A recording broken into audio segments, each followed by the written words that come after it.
Hello, welcome. Walking on sunshine because it's always so sunny out here lately and not raining every day, all day. That's not happening. It does feel good. This song. It feels good. I just said it, okay? Anyway, moving on. All right, welcome to A Push at the Loft. It is Friday, and everybody knows what Friday means. I mean, we've been doing it, what? This is the first time? Oh, just since right now. It's Jersey Friday. Yeah, that's right. So we're coming at you with my jersey. I got my NKY Force jersey on. AAUT, my coach. We went. where'd this come from? Oh, we went 84-30. So we got dubs, as the kids say. All right, there'll be more where that came from. So that's my jersey I'm wearing today. Stay tuned for at the end of this because I'm going to give you an opportunity for some extra credit, which that's pretty cool, I think.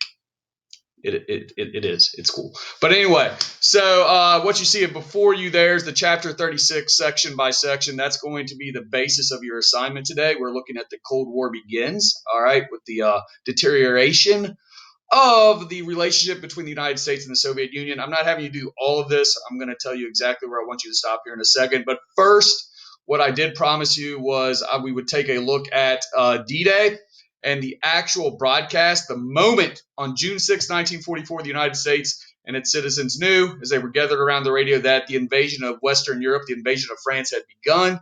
The second front had been opened up against Nazi Germany, and everything everything rode on this. All right, everything that was going to be the conclusion of World War II. Like this was the big moment. All right, so it's a huge moment in American history, and this is how your grandparents, great grandparents, what have you, may have heard it. All right, so without further ado, just a little bit more ado because I got to get here to where I can hit play. But the invasion of Normandy, as it happened on NBC radio. Is this going to work? Under the command of General Eisenhower, reading, this is official stuff. Allied naval forces, supported by strong air forces, began landing Allied armies this morning on the northern coast of France. This ends the reading of Communique number 1 from Supreme Headquarters, Allied Expeditionary Force. Wait for it. This means invasion. That was the moment right there. Ladies and gentlemen, here we are back breaking it at down. Columbia's news headquarters, the newsroom in New York. I've just taken the microphone out of the studio again and back into our news headquarters. You have just heard from London Colonel R. Ernest Dupuy of the Supreme Headquarters of the Allied Expeditionary Forces reading Communique number 1. All right, so that was the moment. That was the moment they knew that the invasion had started. So that's pretty cool. Like we're in a point of history now where I can show, you can look it up, you can see it happening. All right, and it's kind of fun to do, especially when you're currently living in what's going to end up being a big moment in history. So that's a big moment from the 20th century, June 6, 1944. This means invasion. All right, so what we're looking at today, we are going to look at chapter 36. The assignment is going to come from this lovely reading guide here that I've borrowed from somebody, but every chapter has been with it. Some of you have been using this throughout the year. But we're going to be looking at post-war economic anxieties. First of all, what I want you to focus on really there is the impact of the GI Bill. I'm going to put up on Schoology a link to a YouTube video on the initial assignment thing, and it's going to be this. Where is it? All right. Looking at the impact of the GI Bill, a story of somebody that was able to go to college, the first in his family to go to college because of the GI Bill. And what it is going to do is going to allow soldiers returning from the war, or a little bit even after that, that they were actually going to be able to have that opportunity to go to college, go to technical school, whatever, set themselves up for a great life going forward. My grandfather used it to buy his farm that we still own today, that I grew up on. So GI Bill had a tremendous impact, one of the most influential bills in American history, especially of the 20th century. So I'll give that link to you. It's about a 5-minute video. It's a really well done story. It kind of personalizes that because, like I told you all at the beginning of the year, what I like about history is the personal story. So this is one that you can have a chance to look at. Excuse me. All right, so let's look at that's the first part of it, the GI Bill. All right, there's a long economic boom from 1950 to 1970. You're going to see the book talk about the productivity going up, technology's improving, productivity's going up, and a lot of people are buying our stuff, honestly. All right, we helped rebuild the Western Europe after World War II. All right, we helped rebuild Japan, and so there's a lot of demand for American goods, so it's going to lead to this economic boom. Also, the population is going to boom as well. It's where that whole okay boomer thing is coming into play today. But so the roots of post-war prosperity. We'll talk about that economic explosion I just talked about a little bit.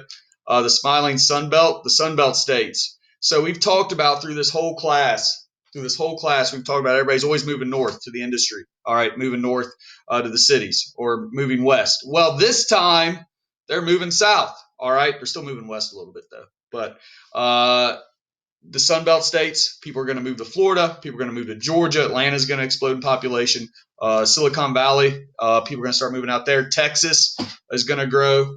So we're going to be looking at the Sun Belt and how the federal government aided the growth of the Sun Belt. What were the reasons people headed to the South and Southwest? Something as simple as air conditioning plays a huge role in that, because who wants to go somewhere and just be miserable through June and July with 95 degrees and like 90% humidity, all those things?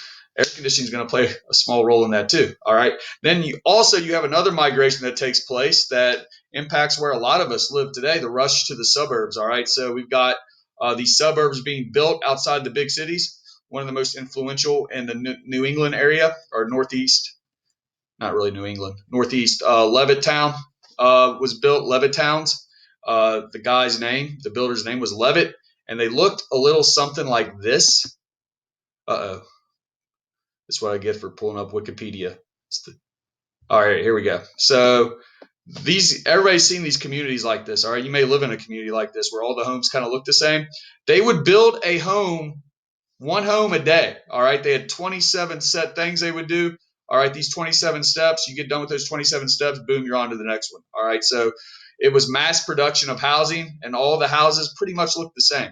All right, so a lot of the stereotypical things you'll see from the 1950s and 60s are like people living in these suburbs. All right, a lot of white Americans moved out of the city, moved to the suburbs. It's called white flight. You'll read about it, look at it here in a second.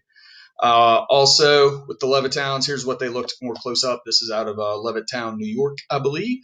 But you can see, once again, just the uniformity of it. And a big theme throughout the 1950s, which we'll talk about next chapter, is conformity.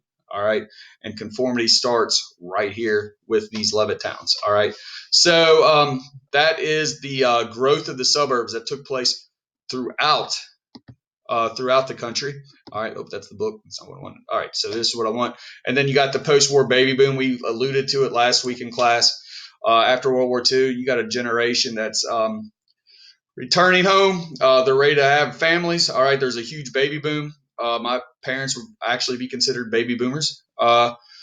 So the 40s and 50s with this baby boom, you're going to put like a real constraint on. It's going to be really difficult for the like the preschool, home care, things like that. So it's going to lead to a boom in that. And as they progress through, it's going to put strains on the education system. It's going to put strains on like consumer goods and things like that a little bit.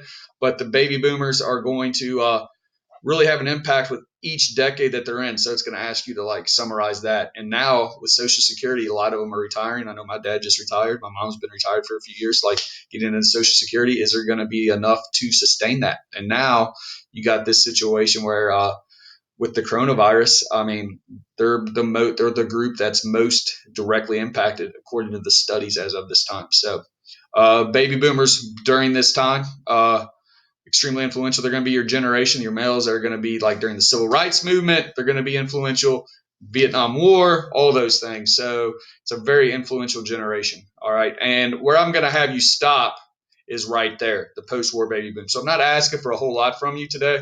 with the reading. All right, so let's take a look at it again. I'm just asking you to look at post-war economic anxieties through boom, the post-war baby boom. All right, so that's kind of what we're looking at.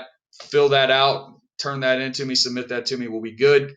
Where we're kind of headed with it Monday is we're going to finish up the rest of that chapter. So, I mean, if you get super bored, if you want to finish that up, you'll be ahead of the game. We'll have like a discussion question I'll have you submit on Monday as well with this chapter.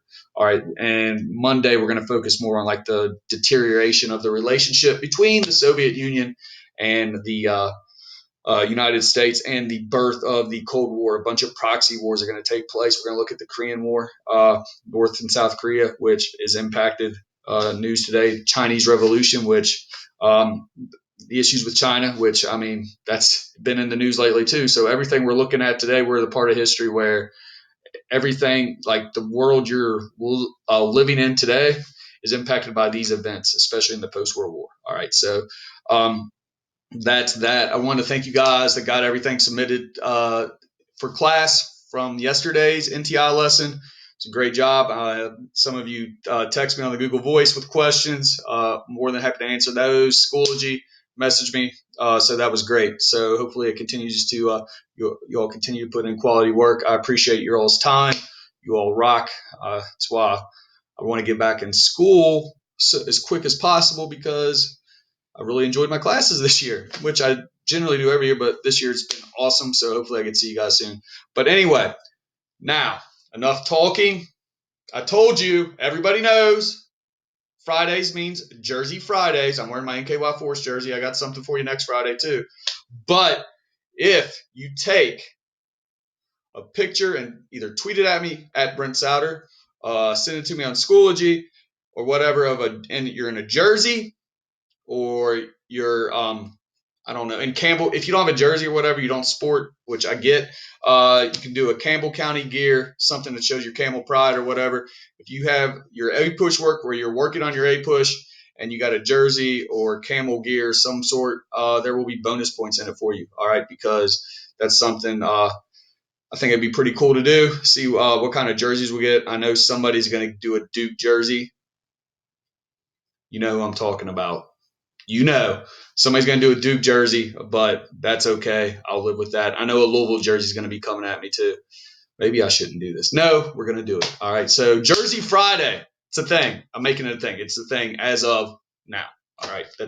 That's a thing now. All right. So any questions for me on this stuff, don't hesitate to contact me. I'm basically just staring at my phone or this laptop, waiting for your questions during the school day. And I wouldn't have it any other way. So anything you need from me, I'm here for you. Let's do this. Yeah, so let's roll back out to some music, shall we? What song shall we play? You know what? Walking on Sunshine, because it is currently raining outside as I'm filming this. So that's awesome. Jersey Friday.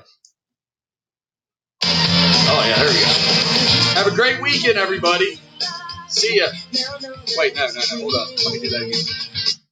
And action. See you later. There we go. All right. We out. Of course I misclick. There we go.